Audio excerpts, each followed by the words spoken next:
Soy Daniel Pernas de DPS Trading y aquí estamos con un nuevo video resumen. Hoy viene especialmente cargadito, noticias macro, datos de valoración de mercado muy interesantes, situación técnica de índices, 15 acciones, algunas con objetivos alcistas activados. Así que como no me gusta perder el tiempo, 2 segundos para el disclaimer y ya vamos al lío. Vamos a comenzar comentando los datos macro de la semana, donde el jueves conocimos el dato de inflación en la zona euro, un dato que fue bastante mejor de lo esperado. Se esperaba para mayo una subida mensual del 0,6%, sin embargo, los precios se han mantenido planos. Si tomamos como referencia la tasa de inflación interanual, se esperaba que se situase en un 6,3%, sin embargo el dato fue todavía mejor, situándose en un 6,1%. En cuanto a la inflación subyacente, la que no tiene en cuenta alimentos ni energía, se esperaba una tasa interanual de un 5,5% y en este caso pues también el dato fue bastante positivo, ya que se situó en un 5,3%. En cuanto a datos de empleo de Estados Unidos que conocimos el viernes, hubo un repunte de la tasa de desempleo pasando de un 3,4% a un 3,7%. Sin embargo, en cuanto a ingresos medios por hora, el dato fue de 0,3%. Otro de los temas importantes que veníamos comentando en las últimas semanas era el techo de deuda de Estados Unidos. En concreto, el 12 de mayo comentábamos este gráfico de los Credit Default Swaps a 6 meses de la deuda americana que había tenido un fuerte repunte. Esto ponía en evidencia que había bastante nerviosismo en cuanto a este tema. Sin embargo, comentábamos que lo más probable era que finalmente se impusiese la lógica, que hubiera un acuerdo entre republicanos y demócratas. Lo contrario sería bastante catastrófico. Bien, pues el jueves se conoció la noticia de que el Senado aprueba elevar el techo de deuda, así evitando la suspensión de pagos. Bueno, pues aquí tenemos la tremenda bajada. Bien, comentado un poco los temas macro más importantes, vamos a ver ahora varias diapositivas muy interesantes en cuanto a la valoración del mercado. Aquí tenemos la primera, que nos muestra que a fecha del 31 de mayo, el PER Forward del S&P 500 se situó en niveles de 18. ¿Qué quiere decir esto? Bueno, tenéis un vídeo en el canal donde hablo de lo que es el PER Forward, de lo que significa y qué posibles implicaciones podría tener, pero básicamente el PER es el número de veces que los inversores están dispuestos a pagar por los beneficios anuales que generan las compañías. ¿Y este PER Forward qué es? ¿Bajo o es alto? Bueno, pues la siguiente diapositiva nos muestra que en los últimos 25 años la media del PER Forward se situó en 16,79. Por tanto, según esta métrica, el S&P 500 estaría ligeramente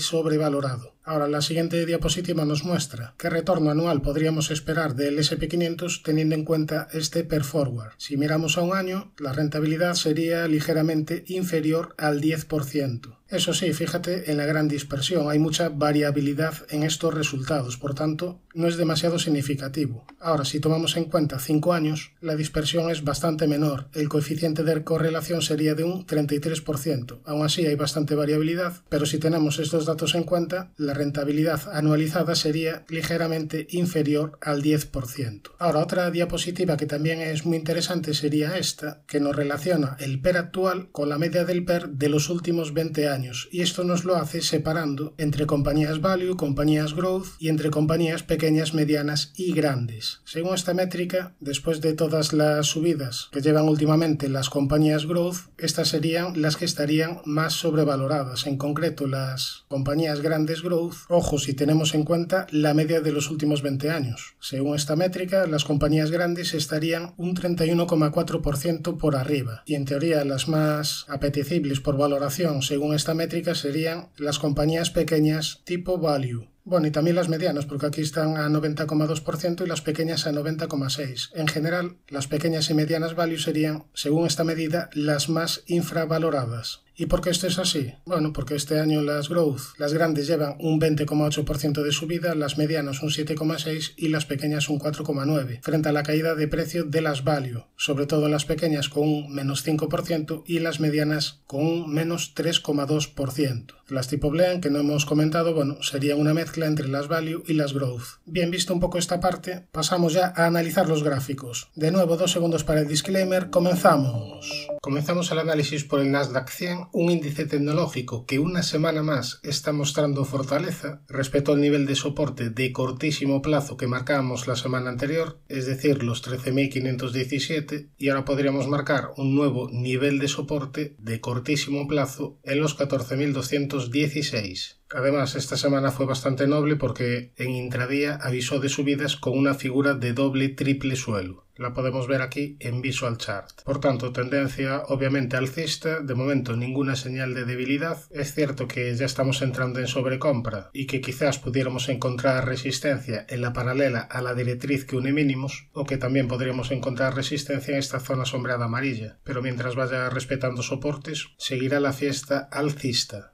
Nos vamos al SP500, que también fue capaz de respetar el nivel de soporte que marcamos, la zona de los 4.048 puntos, y ahora ya sí, poco a poco se está acercando al nivel de resistencia importante, a estos máximos relativos aislados de largo plazo. Estamos hablando del entorno de los 4.325 puntos. Respecto al Dow Jones, era el índice de estos tres americanos que estaba mostrando una mayor debilidad porque tenía activada esta divergencia bajista hacia niveles de 32.425.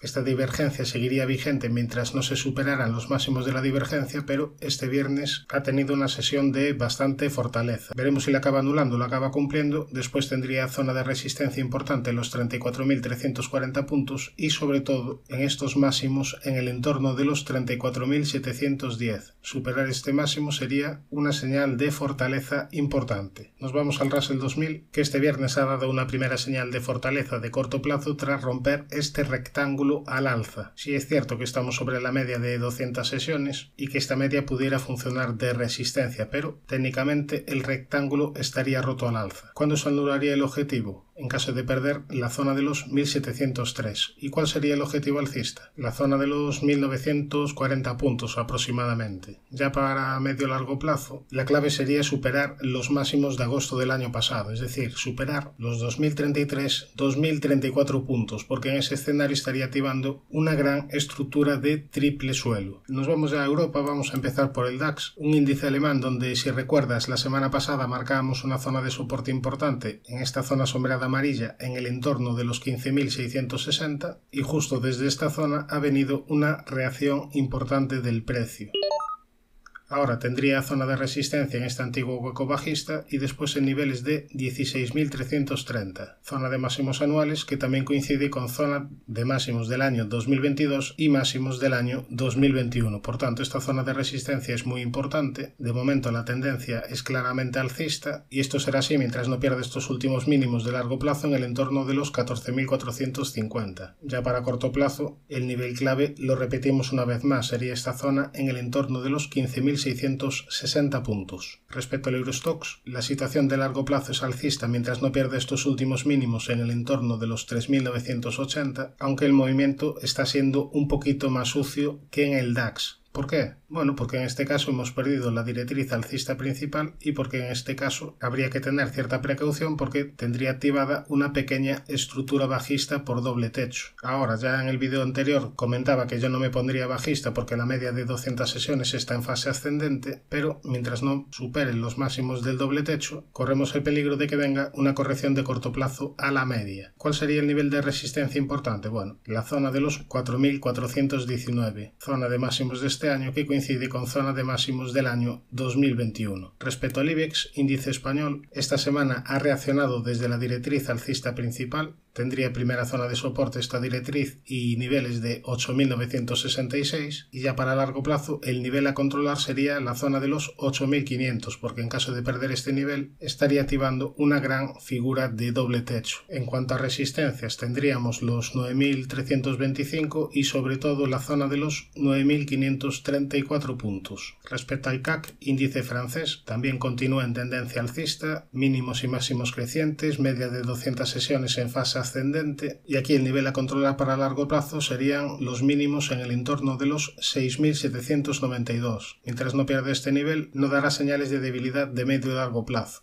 Para corto plazo, bueno, pues perdió la directriz alcista pero se ha apoyado muy bien en la zona de soporte de la media de 200 sesiones. Ahora tendría zona de resistencia en este entorno de los 7.360 puntos aproximadamente, es decir, en este hueco bajista, después en los 7.520 y después ya quedarían los máximos de la historia en el entorno de los 7.582. Nos vamos al MIB, índice italiano, que al igual que el CAC se ha apoyado muy bien en la zona de la media de 200 sesiones que está en fase ascendente. Desde aquí ha venido la recuperación de esta semana, continúa en tendencia alcista mientras no pierda niveles de 20 24.730 y aquí podríamos vigilar esta especie de canal descendente, veremos si es capaz de romper por arriba. La directriz que une máximo sería la primera zona de resistencia, después niveles de 27.680 y por último la zona de los 28.110, una zona que coincide con los máximos del año 2022. Respecto al VIX, índice de volatilidad del SP500, esta semana ha roto el nivel de soporte que marcábamos en el entorno de los 15,66, lo cual ha favorecido el rebote en las bolsas. De cara a esta semana yo vigilaría los mínimos de 13,80 como primera zona de soporte y después ya quedarían alejados los 10,80 y los 8,70. Como zona de resistencia habría que estar pendiente de la media de 200 sesiones y de niveles de 21,46. En el apartado de acciones vamos a empezar por Accenture, una compañía que estábamos vigilando porque siempre es interesante y porque técnicamente estaba desarrollando una especie de canal descendente que habría roto al alza, pero aquí la figura más clara sería la que acaba de activar recientemente, una estructura por doble suelo cuyo objetivo sería la zona de los $361. De momento la subida se ha detenido en una zona de resistencia importante como son los $319,20. Superar esta zona le dejaría el camino bastante más despejado, tendría primera zona de soporte los $299-300 y después ya muy importante la media de 200 sesiones que ya se está girando al alza. Anularía el objetivo alcista en caso de perder la zona de mínimos en el entorno de los $241. Nos vamos a ver ahora la situación de una compañía que me habéis pedido, Alcoa, que está en tendencia bajista a pesar de las subidas de esta semana, está realizando máximos y mínimos decrecientes, la media de 200 sesiones está en fase descendente, también tendría resistencia en esta directriz negra que viene uniendo máximos y para largo plazo en el entorno de los 58,20. En el corto plazo la vela semanal fue interesante, mientras no cierre este hueco alcista podríamos asistir quizás a un rebote de corto plazo, tendría siguiente zona de resistencia los $38 y después la media de 200 sesiones junto a la zona de los $42,30. Nos vamos a otra acción que me habéis pedido, en este caso es europea, vamos a ver la situación de Allianz, que se encuentra en tendencia alcista y rebotando desde la zona de la media de 200 sesiones que está en fase ascendente. Esta sería la primera zona de soporte. Después ya muy importantes los 182,55, la directriz que une mínimos y el entorno de los 148,16. ¿Cuál es aquí el problema? Que cada vez que va a visitar esta directriz que une máximos, el precio se ve rechazado. Nos vamos a la siguiente, en este caso volvemos a América, vamos a analizar Costco, una compañía que está bastante interesante. ¿Por qué está interesante? Bueno, porque aquí podríamos marcar una gran estructura de triángulo simétrico roto al alza. Sí es cierto que me hubiese gustado que rompiera un poquito antes de lo que lo hizo, pero se podría intentar esta estrategia alcista porque el riesgo sería bastante pequeño, con un stop loss por debajo de niveles de $476 y el objetivo alcista es demasiado grande. El objetivo sería hacia la zona de los $635. Por el camino podría encontrar resistencia en esta zona de máximos históricos en el entorno de los 606. Nos vamos a la siguiente acción que me habéis pedido, Deere & Company, una compañía que desde el año 2021 está teniendo un comportamiento lateral con zona de resistencia en el entorno de los $445, zona de soporte en el entorno de los 281. Ahora si ampliamos el zoom podemos ver que este último movimiento quizás se pudiera enmarcar dentro de un canal descendente aquí dibujado en color negro. La parte alta del canal sería la primera zona de resistencia, después podríamos encontrar resistencia en la zona de la media, en los $393 y después ya en los comentados 445.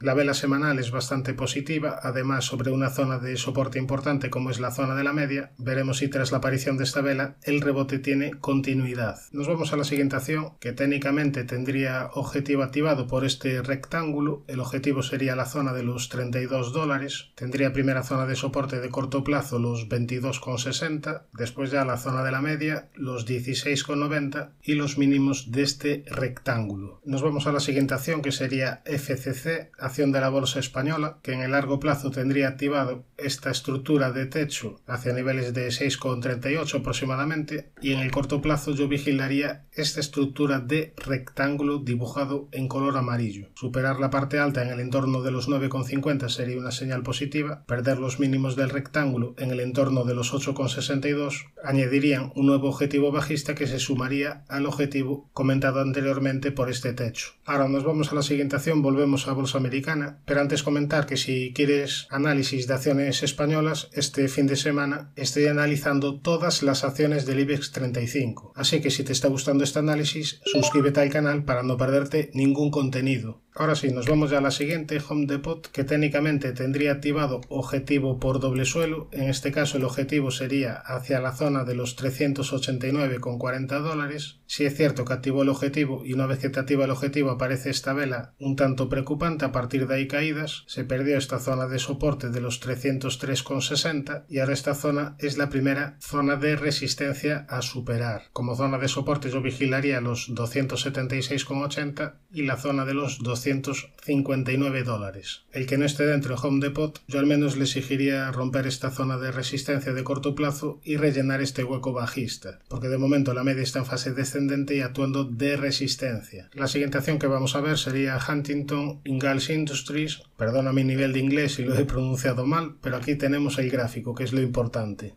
Un gráfico que nos marca una gran resistencia de largo plazo en el entorno de los 259,50 y una gran zona de soporte en el entorno de los 128 dólares. Ahora, si ampliamos el zoom podemos ver más niveles. Esta semana ha dado una primera señal positiva tras superar la directriz negra que venía uniendo máximos, y ahora el siguiente escollo estaría en la zona de la media de 200 sesiones, que está en fase descendente, y en este último máximo en el entorno de los 214,40 dólares. En cuanto a soportes, tendríamos la zona de los 194,40, los 188,20 y después ya la zona de los 171,50. Nos vamos a la siguiente acción, ticker LHX, que se encuentra realizando máximos y mínimos decrecientes. Además ha perdido la directriz alcista principal, la media de 200 sesiones está en fase descendente y actuando de resistencia, por lo que aquí, mientras no se reestructura al alza, yo tendría precaución. Nos vamos a la siguiente compañía, que sería Lockheed Martin, que se encuentra en tendencia alcista. El movimiento del precio se podría enmarcar dentro de una especie de canal ascendente aquí dibujado en color negro. La parte alta del canal sería la primera zona de resistencia. Estamos hablando de niveles de 509 dólares aproximadamente. Zona de soporte de corto plazo los 434 y después la directriz que une mínimos. Nos vamos a la siguiente, Paychex. Aquí tenemos el gráfico, un gráfico que nos marca una zona de resistencia importante en el entorno de los 137 dólares, después en los 126,10 y en el corto plazo el nivel a vigilar serían los 110,40. En caso de superar esta zona estaría activando una pequeña estructura de doble suelo. El objetivo sería la zona de los 116,20, eso sí, el camino no estaría despejado porque tendría una zona de resistencia importante en el entorno de la media de 200 sesiones que está en fase descendente. Zona de soporte, esta importante zona sombreada amarilla. Además, fíjate que si trazamos una directriz que une máximos, aquí también tendría un importante escollo a superar para ir a cumplir el objetivo alcista, por lo que a pesar de que pudiera activar este objetivo, yo tendría precaución. Nos vamos a la siguiente, Walt Disney, una compañía donde llamaba también a la precaución, a pesar de tener un objetivo clarísimo activado por cuña descendente hacia niveles de 128,23. Igual piensas, qué pesado este Daniel llamando siempre a la precaución, pero esto no lo hago por vicio, lo hago porque sé que no todas las estructuras se van a cumplir y cuantas más probabilidades pongamos a favor, mejor nos va a ir. Aquí, tras la aparición de esta vela, nos avisaba de que podíamos tener caídas de corto plazo y en estas caídas la media no actuó de soporte, sino que el precio la traspasó claramente. Después vino una recuperación, a partir de ahí te dejó otro importante hueco bajista y no fue capaz de respetar la zona de soporte de los 90,40, por lo que sigo llamando a la precaución. Veremos si es capaz de rellenar este hueco bajista y veremos si es capaz de superar este máximo en el entorno de los 103,90. Si el precio es capaz de tener esta recuperación, si el precio es capaz de girar la media de 200 sesiones al alza, estaremos aumentando de nuevo las probabilidades de ir a cumplir el objetivo. Ahora tendría primera zona de soporte los 87,10 y después los mínimos del año pasado serían muy importantes porque de perderlos estaríamos anulando el objetivo. Estamos hablando de niveles de 83,80 aproximadamente. Nos vamos a la siguiente, Ulta Beauty, una compañía siempre interesante a vigilar, pero una compañía que a pesar de que el viernes nos ha dejado una sesión interesante, ha tenido caídas importantes, además dejándonos un hueco bajista bastante amplio. Ha traspasado con bastante fuerza la media de 200 sesiones y ahora la media pasa de ser soporte a ser una zona de resistencia importante. Tendría primera zona de soporte de corto plazo los $402 y después ya la zona de los 330. Es tentador entrar tras caídas importantes de más de un 25%, pero yo esperaría que me formase alguna estructura de vuelta. Nos vamos a la siguiente, Warner Bros., una compañía que ha sufrido caídas importantes y que recientemente avisó de una pequeña mejoría tras activar esta cuña descendente rota al alza. Se cumplió prácticamente el objetivo y a partir de ahí de nuevo se retoman las caídas. Para corto plazo tendría una zona de soporte importante en el entorno de los 13,54 en estos niveles y en la media de 200 sesiones que está en fase descendente. Tendría zona de resistencia importante en esta amplia zona sombreada amarilla en el entorno de los 17,50. En cuanto a soportes tendríamos los 8,78 y después ya niveles de 4,80. De momento no está demasiado interesante. Nos vamos ahora a ver la situación de Bank of America, que no hace mucho anuló una estructura de doble suelo. Sí es cierto que en ningún momento fue capaz la media de 200 sesiones de girarse al alza, pero la estructura estaba activada. Ahora, ¿qué niveles de soportes y resistencias a vigilar? Para corto plazo, el primer nivel de resistencia estaría en el entorno de los 31,5 y en la media de 200 sesiones, además de la directriz bajista principal. En cuanto a soportes de corto plazo, tendríamos los 26,15 y si reducimos el zoom, tiene zona de soporte importante en esta directriz que une mínimos y después en esta zona sombreada en el entorno de los 16,4. Yo le exigiría algún tipo de reestructuración para volver a confiar en el valor. Mientras la media de 200 sesiones sigue en fase descendente, personalmente me mantendría al margen. En el apartado de divisas tenemos aquí el gráfico del euro-dólar, que nos había avisado de caídas tras la aparición de una estructura de doble techo que ya estaría más que cumplida. Estas caídas llevaron al euro-dólar a la zona de la media de 200 sesiones y desde aquí veremos si es capaz de reaccionar de nuevo al alza. Esta sería la primera zona de soporte importante. Después ya tendríamos niveles de 1,05, 1,0510. Zona de estos antiguos mínimos. Zona de resistencia, niveles Fibonacci de esta caída y después ya la zona de los 1,1094. Respecto al oro, aquí tenemos el gráfico, un gráfico que nos muestra subidas que se han frenado en la antigua zona de resistencia, zona de máximos históricos en el entorno de los 2088 aproximadamente. Este último movimiento se podría enmarcar dentro de una especie de canal ascendente aquí dibujado en color negro. La directriz que une mínimo sería la primera zona de soporte junto a la media de 200 sesiones y después ya perdería la inercia alcista, perdería el último mínimo en caso de perder la zona de los 1803. En cuanto a resistencias, para corto plazo yo vigilaría estos máximos en el entorno de los 1986. Respecto a la plata, decíamos que se había perjudicado tras perder la zona de los 24,50, a partir de ahí caídas a la media, y la semana pasada decíamos que esta vela era interesante. A partir de aquí se produjeron subidas esta semana y ahora tendríamos como primera zona de soporte los 22,65, primera zona de resistencia, esta antigua zona que antes era soporte, los 24,50. Ya si reducimos más el zoom, empezaría a vigilar una posible estructura de canal ascendente dibujada en color negro. Respecto al petróleo Brent, tenemos aquí el gráfico con una zona de soporte importante entre los 70,11 y 71,54 y una primera zona de resistencia de corto plazo en el entorno de los 78,63. Superar esta zona sería una primera señal de fortaleza en el petróleo Brent. Después ya tiene bastantes obstáculos importantes por el camino, la media de 200 sesiones, la directriz azul que viene uniendo máximos y niveles de 89,31. Suscríbete al canal si te ha gustado toda esta información y no te olvides de activar la campana porque así estarás informado de todas las novedades. Un saludo, mucha precaución, Forza Depor y a por la 33 de Magic Alonso.